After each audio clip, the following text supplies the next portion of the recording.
Thomas, Independent Line, you're on. Good morning to you. Morning. Thank you for taking my call this morning. There's many issues here across the board, but back to the woman that was fired. The whole reason, and I know you touched on it, the fact that the reason she was fired and it was jumped on was the fact that the news medias were able to take just a small snippet of her whole statement and use it against her, or use it for their own outcome or their own use, and it could be used either way, for good or for bad, because she's not the only one it's happened to. It happens regularly, and I think will continue to happen, and it was just very unfortunate, and I hope that she is compensated and it's not a bad light that she has to carry with, or anybody else involved in the situation. But other issues on this, man, the whole system really, with racism too. Racism really is part of our lives, regardless of what race you are. And really, it's an issue that's going to be there, has been, and it's going to be there continually. And the only thing we can really do is just try to work through the differences. I don't think it will ever be completely, absolved and satisfied. But I know we can all work together and get through the situations and the divisions that we have. But that issue is always going to be there. I wish it wasn't, but it is. Okay, Thomas, thank you. That's it for our time. And closing comments from you after Thomas's remarks.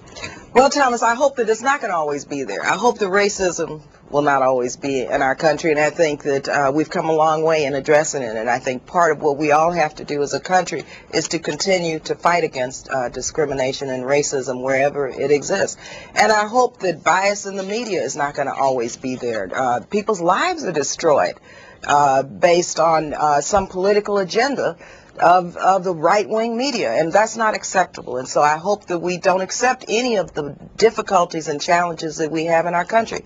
I think that Mrs. Sherrod's life demonstrated the fact that she wasn't going to accept discrimination and racism.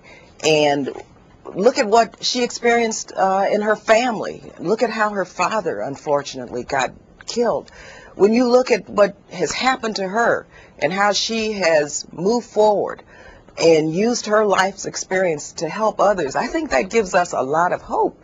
We can't be cynical about these things. We're Americans. The American dream, for me, and I think for many, live.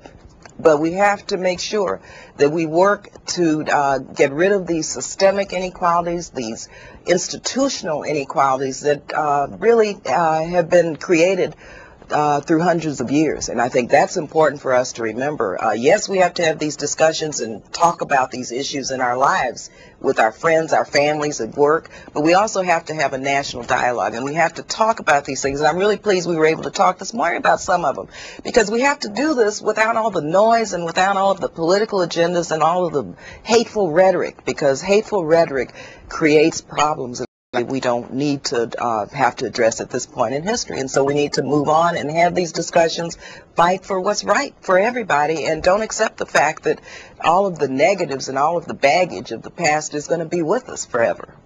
Representative Barbara Lee, as chair of the Congressional Black Caucus, will be joining with the leaders of the Congressional Hispanic Caucus, Asian Pacific American Caucus, and the Progressive Caucus to hold a news conference today on the Capitol Hill grounds, calling on Senate Republicans to stop blocking the job creation legislation. Thank you for being here to talk about jobs and also the follow-up on the Shirley Sherrod story. We appreciate your time. Thanks again, Susan. Good being with you.